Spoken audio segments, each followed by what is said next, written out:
Hi everybody, this is Sister Squared coming to you from the park again. I'm Kristen. And I'm Grace. And we want to tell you where Sisters Squared came from. So many years ago, my daughters Megan and Grace made an account, I believe through my email, because it was named Sisters Squared for a very long time and I could not figure out how to change it for many, many years. And so that credit has to be given to my daughters. That's where the name came from, and my sister and I totally ripped it off. Thanks, girls. Well, Sisters Squares, if we're being honest, is 4 of us, and they get their ridiculousness probably from us. Probably. Anyway, just kidding. Mad props to you girls. Yes. I love you. Yes. So today's topic, we're gonna discuss grief, because we feel like a lot of people are carrying around some unprocessed emotions. To me, if I think about what grief is loss. In a nutshell. Right. I mean, the loss of a person, loss of A job. companionship, Yeah. loss of a friendship. Like, it's a form of loss. Mm-hmm. And I think Which means you loved. Yeah, but also loss is a perception, right? Like, if you lose a job and you're distraught over it, maybe that job was not really meant for you and you're just being open to new things. But getting to that perspective takes work and processing of that feeling of being rejected, or, you know, whatever the case may be. True. So, Yeah. I recently had a couple friends who have transition. lost their, I was going to say the job part. I had a couple friends who have lost their jobs or given up their jobs, or, you know, kind of, I guess, both a giveaway and also, you know, they lost them. But, and of course they're feeling very scattered, you know, because I feel like there's, you know, your job is sometimes very tied to your identity and who you are, and it defines you. And I know for me, you know, who am I without that position? You know, that took me a long time to, like, who am I if I'm not the associate director of, you know, X, Y, and Z company? Who am I if I'm not, you know, Grace and Megan and Ezel's mom? Who am I if I'm not Ken's wife? Well, I'm Grace. You're my sister. And who am I if I'm not Kristen's sister? Who the hell is this? Some lady that wandered into the screen. It's my sister. But you know, our identity, I mean, even with loss of, so as Chris was just referring to, we've had a couple friends who have transitioned, or one friend in particular, and then also I got some news today that a friend in my exercise class, her sister transitioned. And, you know, siblings especially, you know, we fight for our parents' attention, and there's so much identity and stuff tied into that stuff, you know, really emotional stuff. You know, it's like you grow up together, you survive together, you go through some stuff. Really, nobody knows you like a sibling. And you know, this lovely lady, you know, certainly was feeling the loss of her sister, and but yet also had a really great outlook, is that she knew where her sister was and knew that she was certainly more at peace and free from the cancer. So it's interesting to me. Yeah. I know when our father transitioned, when he made the great escape, I felt like the world picked up so fast. Like, I couldn't catch my breath. We went from taking care of him and watching his every move and making sure that they were safe, and we were there for so many things, and it didn't it wasn't more than a handful of months, really, but it was 24/7. We were on call, basically. Mm-hmm. And when he made that transition, I was happy for him, but at the same time, I felt that loss. Mm-hmm. And I journaled about it, and I did all these things that I thought I needed to do and that I should feel better when I was done. But I still felt that loss for a while more until I could see his handiwork in the tapestry of my own life. You know, he was helping my kids out. I could see where he was, you know, choreographing their lives so that they didn't lose completely, you know, and I could see how he had helped me to make peace with the transition out of my 9-to-5 job. You know, he provided for me in a more financial way at that point, where I could take a 3-week road trip and not worry about a job that I was leaving. And at that point, I was able to finally breathe. But man, I really take that time for myself to process the feelings around it. And it was lost, but it was, you know, you don't realize how often you think to pick up that phone and share something with somebody until you can't. And that's when it kind of hits you. And it comes in waves. Mm-hmm. Like, that feeling of loss isn't like kaboom all of a sudden and then it's gone.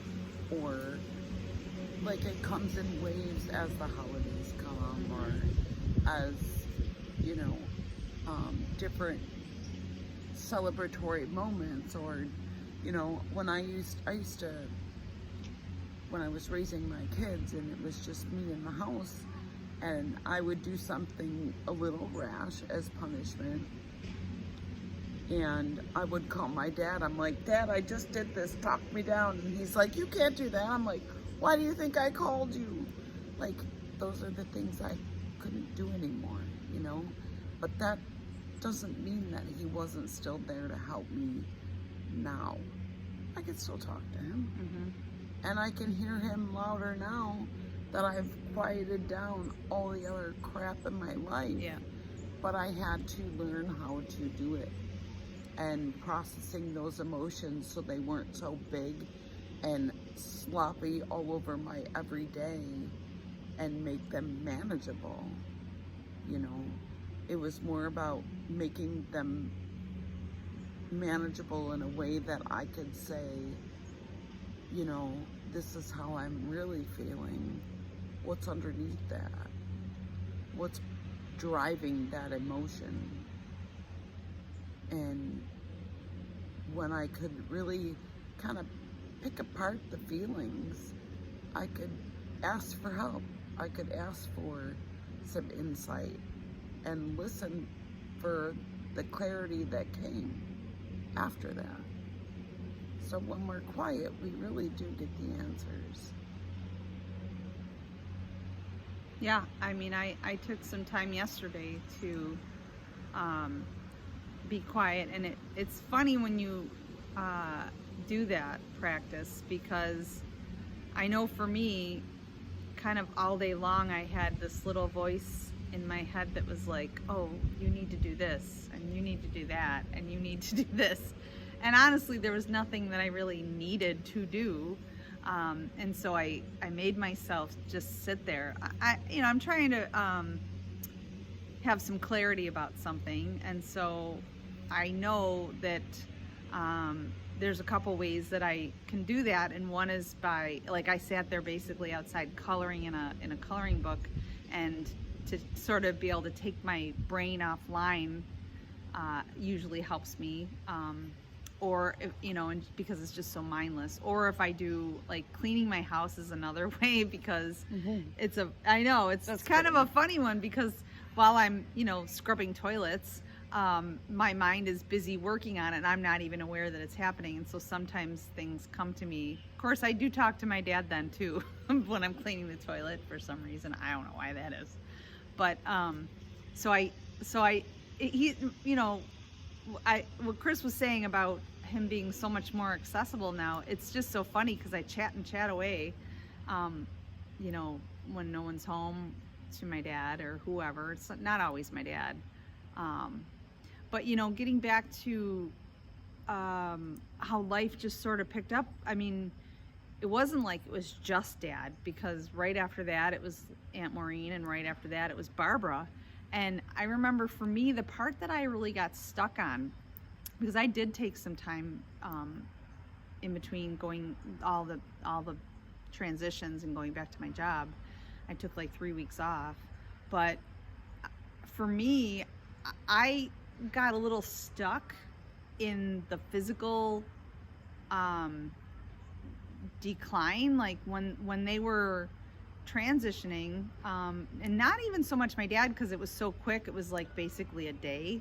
I mean, he'd been declining, but the actual active dying part took about a day, whereas his wife Barbara took 11 days. 11. And that, you know, by the time that actually 24/7 we were there with her. Yeah, we didn't take breaks.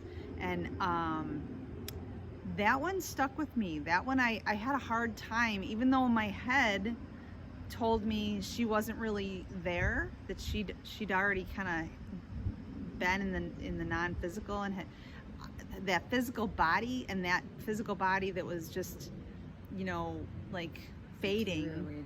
Yeah, and it's like I couldn't, you know, the sounds and the smells and the sights and, you know, all of it was really kind of, you know, really I had a hard time with that one. And that took, and you know, the thing is, like, and I use this phrase all the time, and people are probably sick of me saying it, but like I leaned into it without falling in.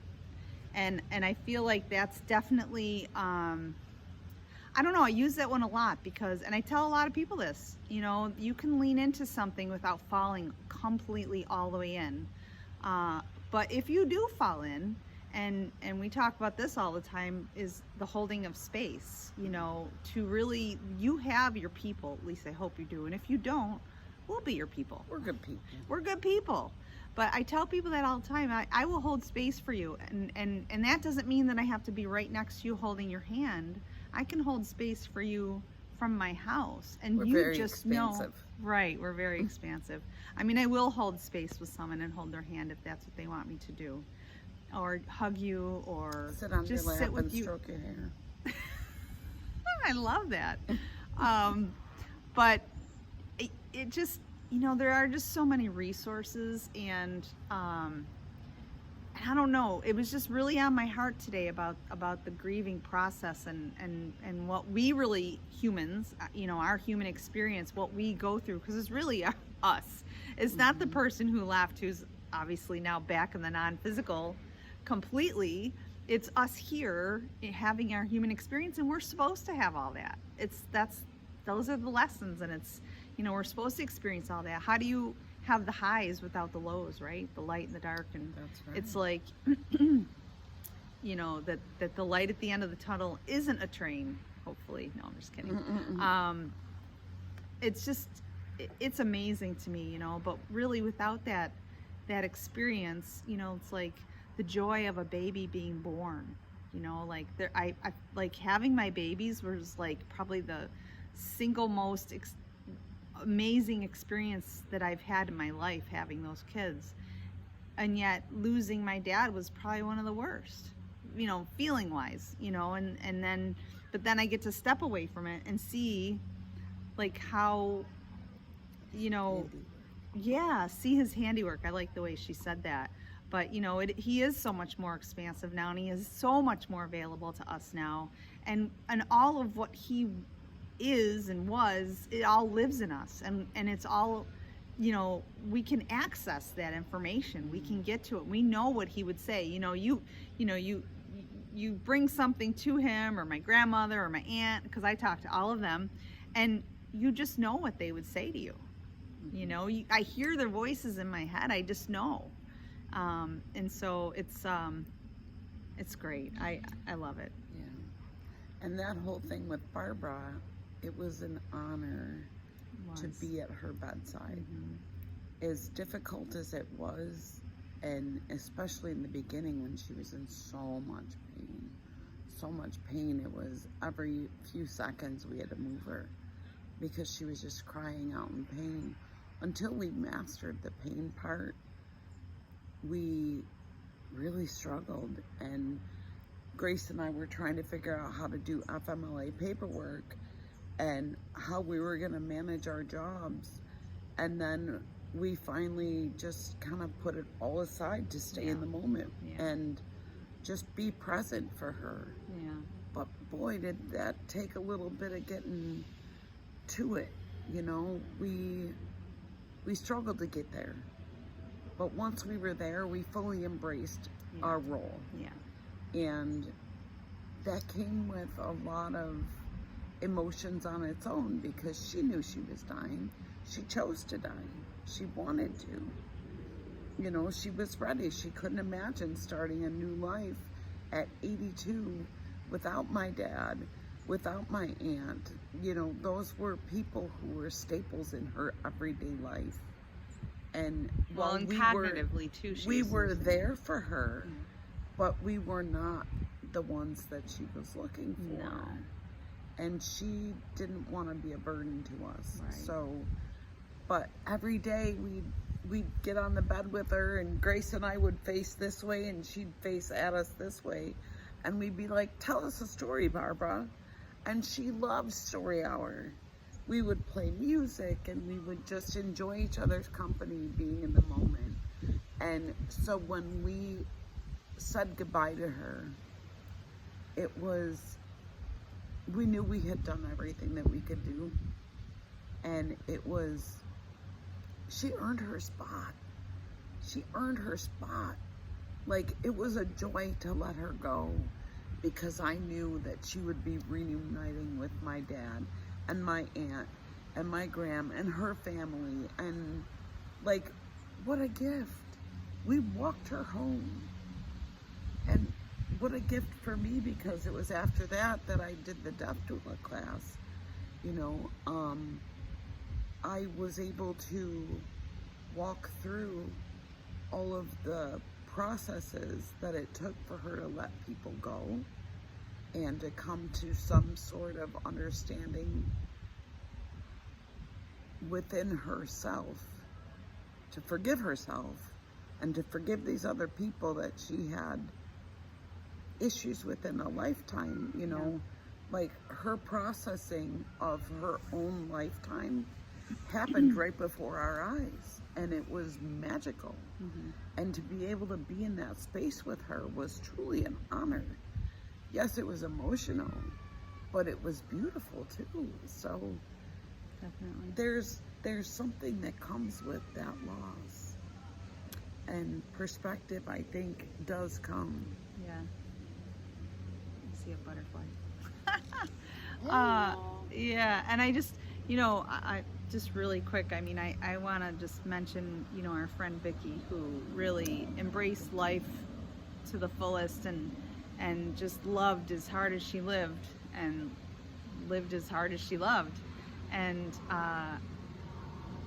love to live, live to love was something she came up with, and I hope I'm saying that correctly, but you know, she had complete peace. She texted me the last time, I think she texted me from Texas, was August 1st, and she'd made her peace with what was coming, and she just passed away a couple days ago, and she was ready. She was ready. She made her peace, and she was completely ready to go, and she was definitely an inspiration to a lot of people. So I'm really glad I knew her. Yeah, we love you, Glad I Vicky. know her. Yeah. So if anybody has anything that they would like to comment about grief and, you know, the feeling of loss and how it affects you and you know, offer some insight to the group, offer your feelings to the group. Maybe we can sort through some stuff. Let's make it a discussion topic. We should be able to walk around and say, you know, I'm feeling this way today. What do you got for me? Is there anything you can offer me? A message of hope, a message of clarity. You know, we should be able to walk around and share our emotions freely to some degree. I'm not saying bomb it all over everybody, but we should be able to share those things in a space that's protected by, well, any of us get it. Like, grief, there's nobody who escapes life without grief and loss. Nobody. So I think it's such a common theme for so many people, but nobody wants to mention it. You know, I talked to my neighbor about her husband. He was a real part of her life. I talked to my mother-in-law about her husband. He was a real part of her life. Like, they're missing those people. It's not for us not to talk about them. It's not rude to talk about them. No. Keeps They their memory alive. appreciate Yeah, they do. when we discuss them and we like bring out like the funny things that happened, or, you know, the moments that we remember. Like, I remember my neighbor banging on the top of his wife's car going, "Ma, is the coffee ready?" And we laugh about that all the time now. There's another butterfly. As soon as I mentioned Frank, I'm like, hey. And that was a big, bold red one. I've never seen a red one. So, hey, Frank, that sounds about right, too. He's so colorful. But, and don't you think, though, that sometimes it's, you know, the emotions of grief are just so big, and either A, the person who's experienced them is afraid that people can't handle that, and the people that they are talking to are a little afraid that they won't know what to do if somebody brings that to them. But really, you don't have to do anything. you don't even have to just say be. anything. You can just be. You know, we talked about holding space. We talked about giving someone a hug, holding their hand, just letting them talk. They don't need you to solve it, because you can't. You can't solve it. You can't fix it. It's timing. It's just time. And, you know, not that the pain goes away, but it changes. It transmutes hopefully into something more positive that it is more life-giving, more than, you know, more of a loss. And the thing is, there is no time limit, and that's the thing. People are afraid to bring it up again and say, you know, I'm having a rough day. You are allowed to have rough days. They don't all have to be rough, but when they are rough, you can say they're rough. Ask for what you need. People don't really get sick of hearing about it unless it's every day, all day for the next 30 years. That might be a little bit different, and there might be more involved. Right. But something else going on. More people, more often than not, it's not other people going, oh, I've heard enough of this. It's not like that. It's our perception of what other people are thinking. Not wanting to burden other people with our thoughts or our woes. It's not like that. Like, I love talking good moments with my neighbor or with anybody who's experienced loss. I love talking about my dad. Like, he taught a lot of people a lot of things, and he was a smart man. You know, just like my gram, she included everybody. She loved everybody. There's not anybody in or around my family that doesn't have a story to tell about my gram. She like, welcomed if everyone. you were like, even if you weren't family, you were family. Right, you were family. And so that carries through in, you know, the stories we tell. Don't be afraid. Don't be afraid to talk. No, Open your mouth, to hear ask her what you need. We all experience loss in some way. And it's the ones who are willing to share that space with us that really help us to get through those lumps. Well, we wish you all the very best day. Yes. Sending you many blessings. and much love.